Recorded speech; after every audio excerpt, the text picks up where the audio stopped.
Halo, bersama dengan saya lagi di channel Nasrani Indonesia. Semoga kabarnya baik. Puji Tuhan, kabar saya dan keluarga juga terus dalam penyertaan Allah. Haleluya. Assalamualaikum, Shalom Aleihim, Assalamualaikum. Mari kita mulai sesi kita pada hari ini. Topik yang akan saya bahas adalah tentang bahasa Elohim dan Allah dalam linguistik dan agama. Seringkali saya lihat di dalam diskusi antar agama atau di channel YouTube ya, saya perhatikan banyak rabi Yahudi yang menyatakan kalau Elohim yang mereka sembah itu sama dengan Allah di dalam Quran, Allah di dalam agama Islam. Nah, sebenarnya itu ada benarnya, tapi saya harus koreksi karena memang ada salahnya. Ya, nah saya akan bahas ke dalam 4 bagian ya. Yang pertama tinjauan linguistik il al Allah, lalu yang kedua L dalam politeisme dan L dalam Judaism monoteisme. Yang ketiga adalah L dalam Judaism dan Allah dalam Islam. Yang keempat Allah dalam Kristen Arab dan Allah dalam Islam. Ya, jadi ini berkenaan sama bahasa L dan Allah. Kita masuk ke bagian yang pertama, tinjauan linguistik. Oke, di hadapan kita di layar ini ada peta Mesopotamia kuno ya. Di sini ada Ur. Ur adalah kota di mana ada kakek Abraham yang dikenal mempunyai keturunan banyak bangsa yang mengadopsi agama Abraham faith gitu ya. Banyak yang bilang inilah cikal bakalnya agama Yahudi, Samaritan, terus Kristen, Islam, dan yang lainnya. Nah, kakek Abraham tinggalnya itu di Mesopotamia, di kota Ur. Dulu kota ini adalah kota penyembahan dewa bulan yang bernama Sin. Ya, namun beliau si kakek ini tidak menyembah Sin, tapi menyembah El. Ya, kalau sekarang ya kota ini ada di dalam negara Irak, tetanggaan sama Iran. Lalu tetanggaan juga sama Syria, ya, dekat dengan Turki dan juga bertetanggaan dengan Arab Saudi. Nah, kalau kita lihat di peta yang lain ya, ini early Mesopotamian cities ya, Ur di sini ya, ada kota-kota yang lain. Nah, saya juga tunjukkan di sini nih, ya. Dicoba perbesar, bisa nggak?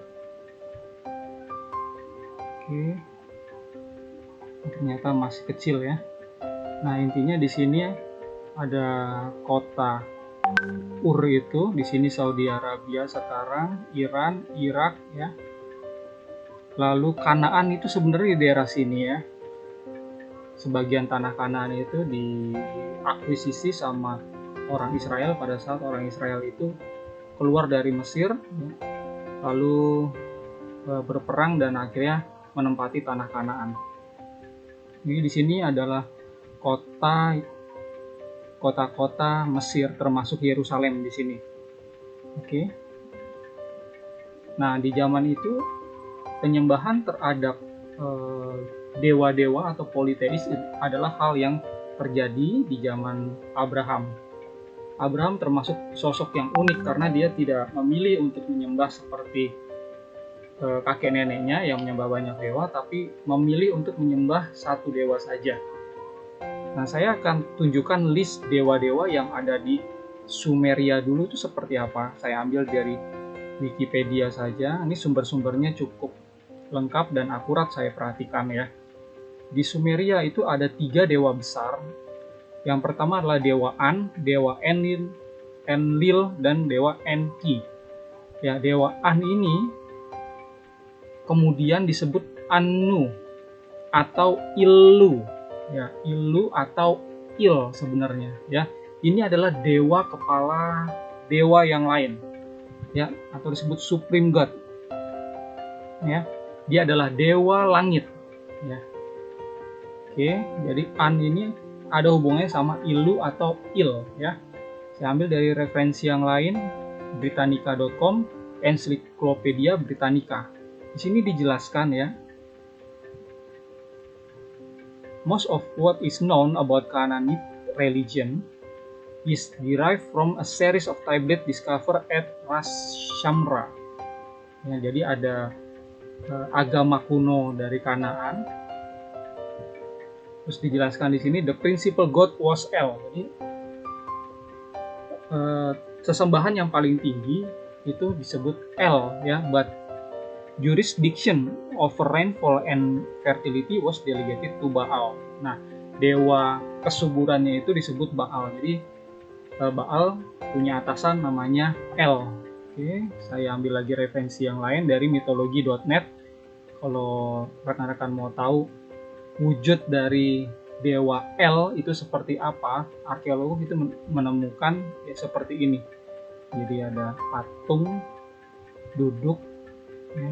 Ini adalah dewa El. Ya. Who is El? El was known as the supreme god of the Canaanites ya, in the mythology of the ancient Near East. Jadi ini adalah dewa kepala semua dewa yang ada di tanah Kanaan, gitu ya. Oke, jadi hubungannya sama El dengan Allah itu seperti apa? Nah, saya coba masuk dulu ke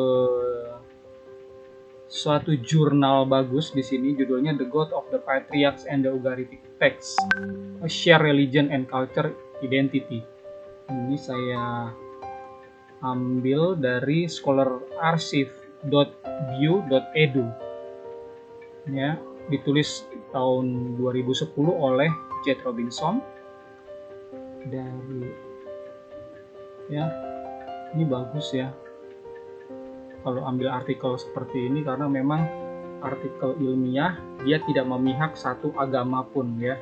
Ini bukan juga ditulis oleh rohaniawan, jadi benar-benar penelitian riset sifatnya netral. Oke, ambil ke bagian yang pentingnya tadi ya, the word Il and God El in West Semitic language and cult. The name of the head Canaanite god is Il or El. Jadi sesembahan paling tinggi di tanah Kanaan itu disebut Il atau El. Jadi sama ya di sini. Tadi Ilu ya, itu adalah Il sebenarnya ya, El. Jadi sama. Secara linguistik itu sama. Which is the same word for God. Jadi artinya adalah God. Ya, God dalam bahasa Inggris, dalam bahasa Indonesia Tuhan, sesembahan, ilah, dewa, sama aja ya. Oke. Lalu saya ambil dari buku Gerakan Nama Suci, nama Allah yang dipermasalahkan ditulis oleh Herlianto. Di sini beliau mencatat ya, ada yang berusaha membedakan antara Allah dan Al-Ilah. Ini menarik karena penafsiran Arab sendiri umumnya mengatakan bahwa keduanya sinonim.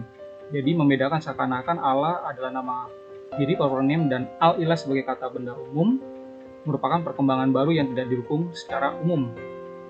Ide demikian yang menjadikan Allah identik dengan Elohim, tetapi tidak identik dengan Allah terlihat, antara lain terjemahan Arab Bible. Ya. Lalu sebelumnya di sini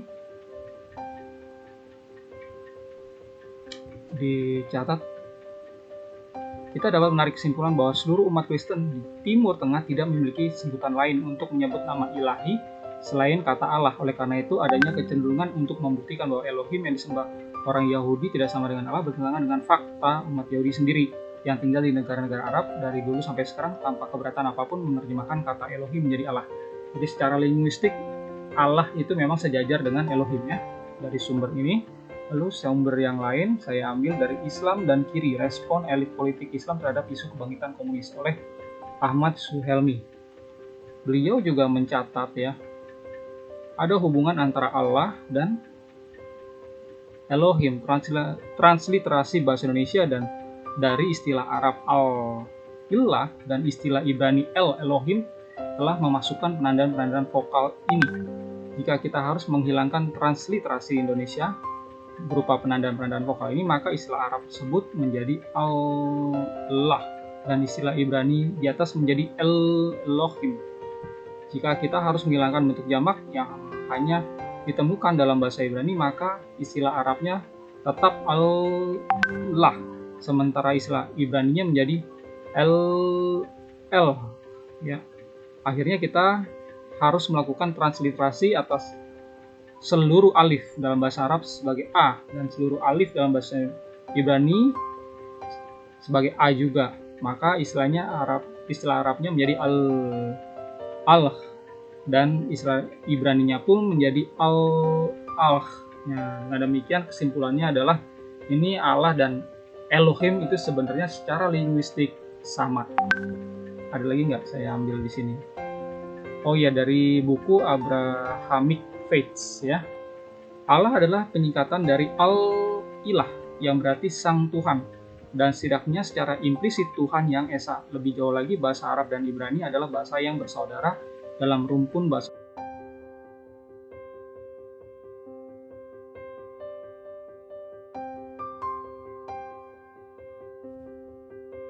Semit.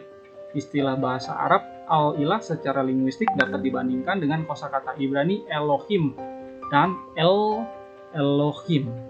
Jadi kesimpulannya memang ya, kalau dibilang oh Elohim dan Allah itu sama, yes sama, tapi kalau ditinjau dari sisi linguistik ya. Sekarang kalau ditinjau dari sisi yang lain, kita akan lihat ada perbedaannya. Kita masuk ke bagian berikutnya, yaitu L dalam politeisme dan L dalam Judaisme monoteis. Nah, seperti tadi saya sudah bilang, kalau kakek Abraham ini menyembah El yang disembah di tanah Sumeria dan juga di Kanaan. El sebagai dewa tertinggi di dalam budaya politeis. Jadi El itu di bawahnya adalah dewa-dewa yang lain. Itu menurut konteks agama Kanaan, agama Sumeria. Ya. Kalau di dalam konteks agama Judaism atau Samaria ya, yang menganut monoteis, El itu adalah satu-satunya Tuhan, di bawahnya adalah malaikat. Ya. Jadi kalau kita lihat dari sisi potret agama, kesembahan El ini sudah ada frame-nya, sudah ada patokannya. Ya. El yang disembah oleh umat Israel, oleh orang Yahudi, tidak bisa disamakan dengan El yang disembah di agama politeis Kanaan dan Sumeria. Seperti tadi saya katakan, El di dalam politeis itu El yang membawahi banyak dewa. Sementara di dalam agama monoteis, El-nya ini membawahi banyak malaikat. Jadi ini dua agama yang berbeda, tidak bisa disamakan. Masuk yang poin yang ketiga, El dalam Judaism dan Allah dalam Islam. Nah, kalau demikian, tadi dibedakan dalam sisi potret agama, El di dalam politeis Kanaan dan El di dalam Judaism. Lalu bagaimana El di dalam Judaism dengan Allah yang ada di dalam Islam? Kalau kita tarik di dalam sisi agama ya, berarti kita lihat ajarannya kan. Lihat kedua ajaran ini. Apakah sosok sesembahannya itu sama atau tidak? Nah, jawabnya adalah berbeda. Dari mana berbeda? Ini saya tunjukkan sendiri ya.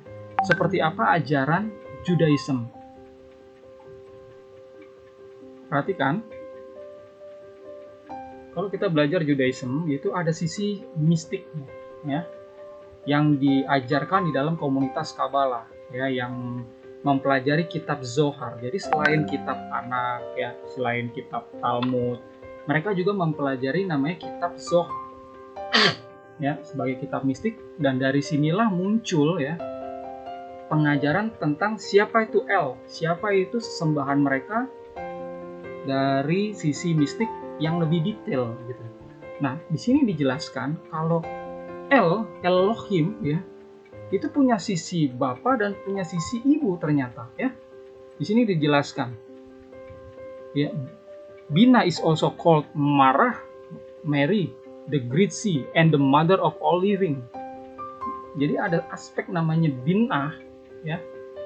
Kalau lihat Tree of Life dari Kabbalah, di situ ada Binah.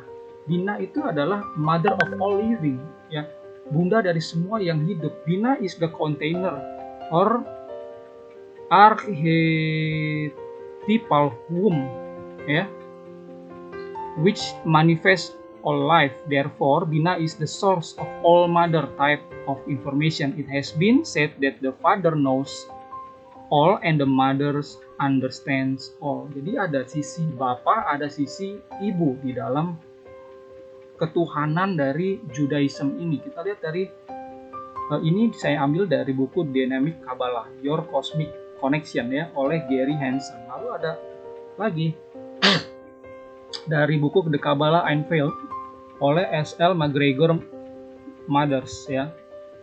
Nah, di sini dijelaskan. Now he turned back to the other portion of the four, namely Ihave Yod He Vav, and said, the Father presided in the beginning, ya.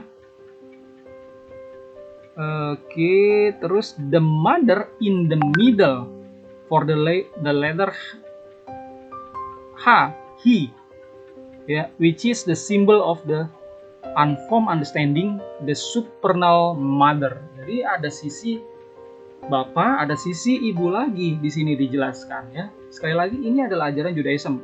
Saya nggak ngarang-ngarang, ini bukan ajaran Kristen, ya. Lalu saya ambil lagi dari website Judaism. Saya pernah mengulas ini, ya. Saya ulas lagi, ya, dari myjewishlearning.com. Judulnya The Shekinah, the supernal mother, ya. Shekinah, ya. Kalau di dalam Tanakh, kata Shekinah ini tidak muncul, ya, tapi adanya di dalam Talmud atau tradisi, ya, dari kata Shekan. Ini artinya adalah hadirat dari Elohim. Oke, di sini dijelaskan kalau Shekinah itu adalah supernal mother, ya.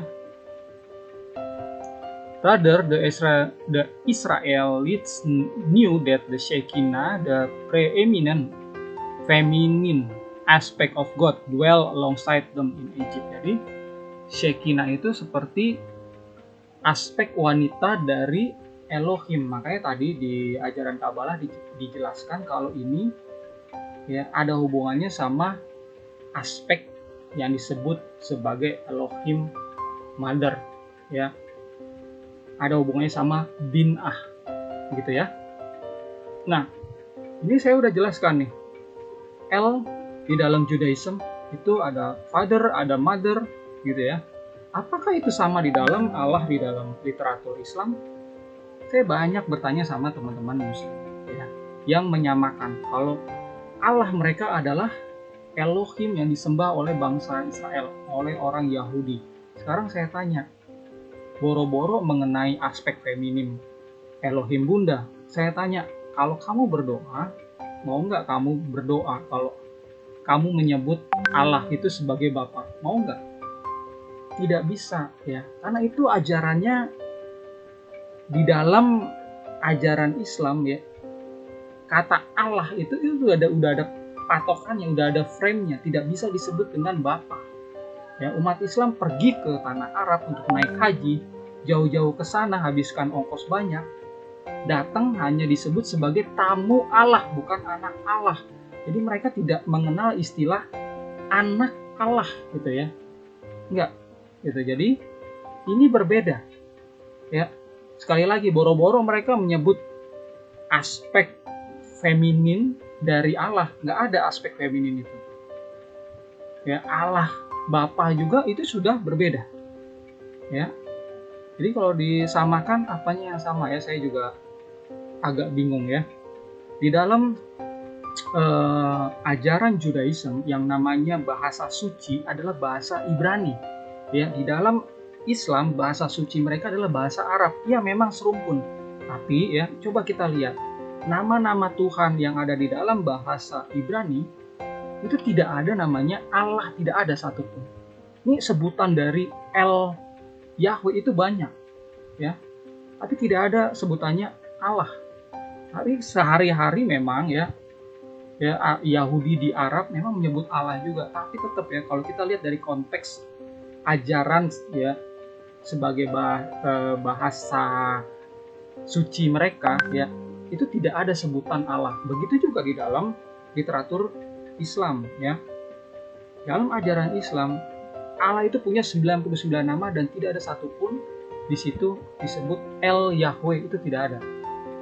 Ini jadi bisa dibilang, kalau dibilang sama, ya dipaksa untuk disamakan gitu ya. Saya masuk ke topik yang berikutnya. Allah dalam Kristen Arab dan Allah dalam Islam. Nah, sekarang saya masuk ke dalam Kristen ya. Di dalam Kristen sendiri ya, Kristen Arab itu sudah ada sebelum Islam itu muncul ya. Di video saya sebelum ini saya membahas tentang perjumpaan antara Kristen dan Islam pada mulanya, bisa dicek ke sana ya. Jadi Kristen itu masuk lebih dulu ke tanah Arab ini ya. Ada Kristen Jakobit, ada Kristen Nestorian atau yang disebut adalah Church of the East atau gereja Assyria. Nah, ini pada awalnya berbahasa Aramaik, tapi begitu Islam muncul berbahasa Arab mereka, karena bahasa Arab lebih dominan gitu. Nah, akhirnya mereka juga menyebut kata Allah, menyembah Allah. Tapi kalau ditanya apakah Allah yang mereka sembah itu sama dengan Allah di dalam literatur Islam, mereka pasti jawabnya sangat berbeda ya. Selain mereka ada juga Kristen yang di Mesir yang sudah ada di sana sejak abad 1 ya, Kristen Koptik yang dibawa oleh Rasul Markus ya, murid dari Petrus. Nah, mereka berbahasa Koptik, kemudian lambat laun mereka juga berbahasa Arab. Nah, begitu saya tanya salah seorang imam mereka juga, beliau juga bilang, no, kami tidak menyembah Allah Islam ya. Jadi walaupun namanya sama, tetap begitu ditarik ke dalam agama, sisi agama, ini ada patokannya, ada frame-nya, ada ajaran-ajarannya.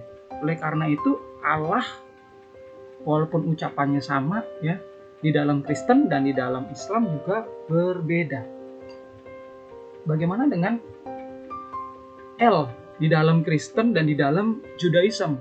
Sekali lagi ya, kalau dari sisi linguistik itu sama ya, asal muasalnya sama. El, Elohim, Eloha, Eloah gitu. Yesus berbahasa Aramaik jadinya Allah atau Aloho ya. Itu sama semuanya ya. Namun demikian ya, begitu ditarik ke dalam frame agama, ini jadi berbeda ya. Judaism di abad 1 itu terpisah ya, terbelah dua. Karena apa? Karena ada yang meyakini El Yahweh ini menjadi manusia atau bar Allah, menjelma menjadi manusia. Ada yang meyakini tidak gitu ya. Jadi kaum Farisi, Saduki itu terus meyakini kalau Tuhan itu tidak kelihatan, Tuhan itu tidak menjelma menjadi manusia. Sementara Yesus bilang kalau dia adalah bar Allah, dia adalah jelmaan dari Tuhan. Pengikutnya meyakini itu. Oleh karena itu ini jadi yang tadinya satu terpisahlah menjadi dua agama yang berbeda. Yesus mengajarkan Judaism, tapi Judaism perjanjian baru. Ajarannya, ajaran ilahinya, ya beliau mengajarkan kalau ada Bapa, ada Anak, dan ada Roh Kudus gitu. Para muridnya diutus ya untuk pergi ke segala bangsa membaptis atas nama Bapa, Putra, dan Roh Kudus gitu. Jadi ini konsep yang begitu ditarik ke dalam agama Kristen, konsep ketuhanan jadinya berbeda juga ya. El dalam Judaism awal, Farisi, Saduki tidak meyakini kalau El ini menjadi manusia ya. Tuhan ini tidak menjadi manusia, sementara Yesus mengajarkan hal yang berbeda. Baik, itu aja yang bisa saya share pada kesempatan kali ini. Semoga ini membuka wawasan dan bisa memberkati rekan-rekan. Assalamualaikum, shalom alaikum, assalamualaikum.